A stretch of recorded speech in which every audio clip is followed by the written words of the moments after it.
வணக்கம் உறவுகளே, சற்று முன் கிடைக்கப்பெற்ற ஒரு மிக மிக முக்கியமான செய்தி ஒன்று வெளியாகி உள்ளது. வீடியோவை தொடர்ந்து முழுமையாக பாருங்கள். புதிய பார்வையாளர்கள் நமது சேனலுக்கு மறக்காம ஒரு சப்ஸ்கிரைப் மட்டும் பண்ணிருங்க.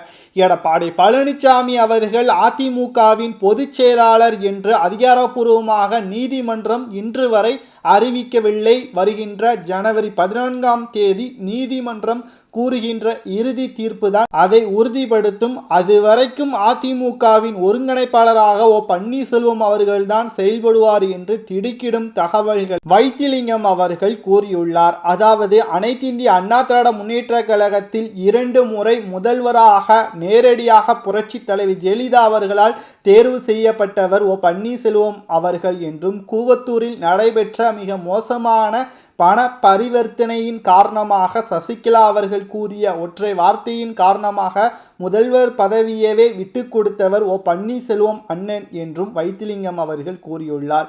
அன்று நடந்த ஒரே ஒரு தவறின் காரணமாக அதிமுகவின் தலைமையே தற்பொழுது கைமாறிவிட்டது என்றும், அதிமுகவின் நரியாக தற்பொழுது எடப்பாடி பழனிசாமி அவர்கள் செயல்பட்டு வருகிறார்.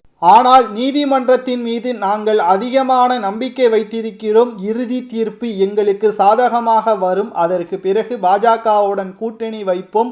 அனைத்திந்திய அண்ணா திராவிட முன்னேற்ற கழகத்தை மீட்டெடுப்போம். தலைமை கைமாறும் என்றும் வைத்திலிங்கம் அவர்கள் உறுதியாக கூறியுள்ளார்.